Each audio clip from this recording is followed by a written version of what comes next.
सुप्रभात बच्चों।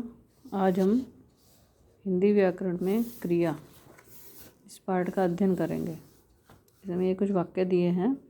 बकरी गाजर खा रही है, शेर सो रहा है, तारे चमक रहे हैं। इसमें जो ये लाल रंग से ये लिखे हैं, खा रही है, सो रहा है और चमक रहे हैं। इन पदों में कुछ करने या होने का बोध हो रहा है, जिसे हम क्रिया कहते हैं। क्रिया शब्द का अर्थ है करना। अतः हम कह सकते हैं कि जिन पदों से किसी कार्य के होने, करने या वस्तु की स्थिति का बोध होता है, उन्हें हम क्रिया कहते हैं। इसके बाद है ये धातु। क्रिया का जो मूल रूप होता है उसको धातु कहते हैं। जैसे पढ़, खेल, देख, सुन, बैठ, गा, ये सब धातुएं हैं। इन धातुओं में यदि हम ना प्रत्यय लगाएं तो उसका जो सामान्य रूप है क्रिया का, वो बन जाता है। जैसे पढ़ और ना, पढ़ना, खाना, बैठना, खेलना, देखना, गाना, जाना, सुनना, नाचना। तो क्रिया का जो मूल रूप होता है धातु, उसमें ना प्रत्यय लगाने से क्रिया का सामान्य रूप बनता है। तो ये हमने पढ़ा कि जिन पदों से किसी कार्य के करने या होने का बोध होता है या वस्तु की स्थिति का बोध होता है, उन्हें हम क्रिया कहते हैं। और क्रिया का जो मूल रूप होता है उसे धातु कहते हैं। और धातु में ना प्रत्यय लगाने से उसका सामान्य रूप बन जाता है। अब क्रिया के भेद। क्रिया के दो भेद हैं, अकर्मक क्रिया और सकर्मक क्रिया।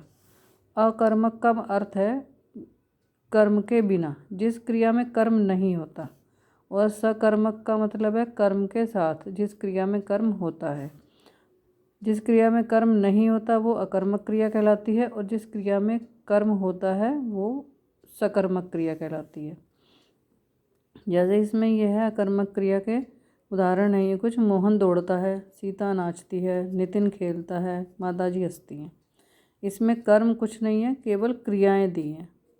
मोहन दौड़ता है, सीता नाचती है, नितिन खेलता है, माताजी हंसती है। तो ये अकर्मक क्रिया है। इसमें दौड़ता है, नाचती हैं, हंसती हैं, क्रियापद के साथ कर्म नहीं है। और इस क्रिया का जो प्रभाव है वो कर्ता पर पड़ता है।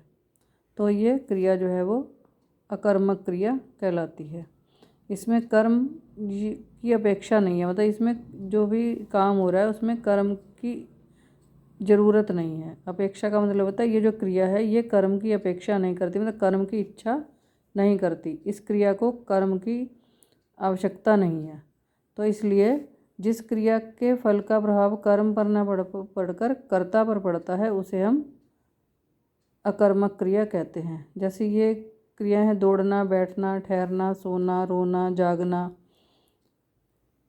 अकड़ना, उगना, मरना, उछलना, डरना, जीना, ये सब जो है ये अकर्मक क्रिया कहलाती हैं।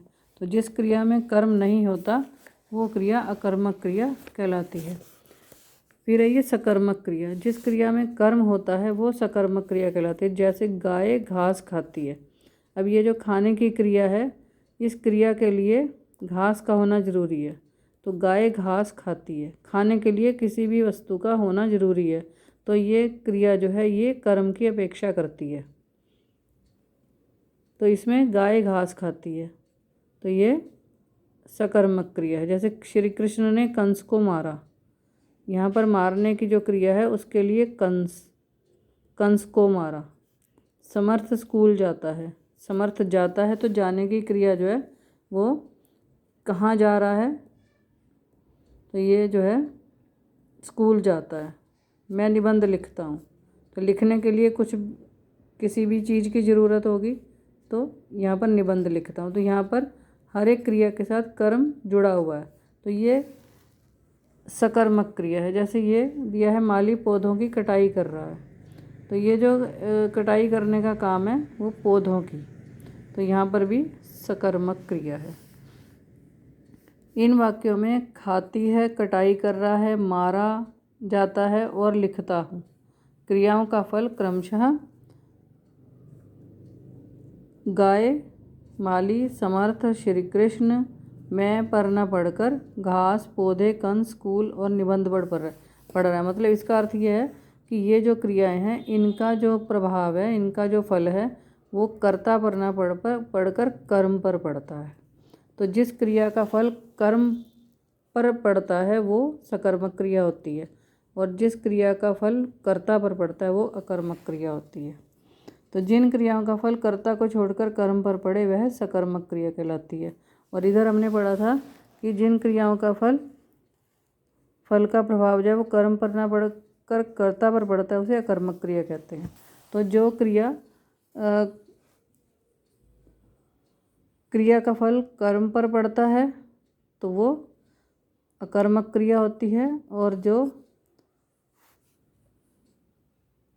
जिन क्रियाओं का कर्ता पर ना पड़े कर्म पर पड़े वो सकर्मक क्रिया होती है, और जिसका कर्ता पर पड़े वो अकर्मक क्रिया होती है।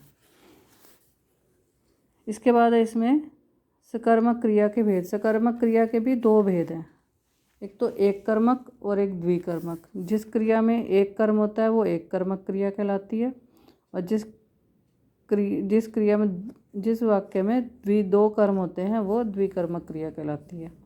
श्वेता फल खाती है, बच्चे पुस्तक पढ़ते हैं। इसमें दो कर्म हैं, एक तो पढ़ते हैं बच्चे, पुस्तक पढ़ते हैं, तो इसमें यहाँ पर दो कर्म हैं, यहाँ पर एक कर्म है। तो एक कर्मक और रमेश पतंग उड़ाता है, सीता ने कहानी लिखी। इसमें एक कर्म है, रमेश पतंग उड़ाता है और सीता ने कहानी लिखी। यहाँ पर एक ही कर्म है, इसलिए ये एक कर्मक क्रिया है। आगे है इसमें द्विकर्मक क्रिया। जिन क्रियाओं में दो कर्म होते हैं वे द्विकर्मक क्रिया कहलाती हैं। जैसे बच्चे ने अध्यापिका को काम दिखाया, मौसी बच्चों को कहानी सुना रही है। अब इसमें कर्म कौन से हैं? बच्चे ने अध्यापिका को काम दिखाया, अध्यापिका और काम, ये दोनों कर्म हैं। बच्चे ने दिखाया, ये तो साधारण क्रिया है। अब इसमें कर्म कौन से हैं? एक अध्यापिका है और एक काम है। अब इसमें मौसी बच्चों को कहानी सुना रही है, मौसी सुना रही है, ये तो सामान्य वाक्य है, और बच्चों को कहानी, बच्चों और कहानी, ये दो कर्म हैं इसमें, तो इसलिए इसमें द्विकर्मक क्रिया हुई। तो इस प्रकार से मैंने आपको बताया है कि जिन पदों में किसी कार्य के करने या होने या वस्तु की स्थिति का बोध होता है वो उन्हें हम क्रिया कहते हैं, और क्रिया के मूल रूप को धातु कहते हैं, और धातु में ना प्रत्यय लगा करके उसका सामान्य रूप बनता है क्रिया का। क्रिया के दो भेद हैं, अकर्मक और सकर्मक क्रिया।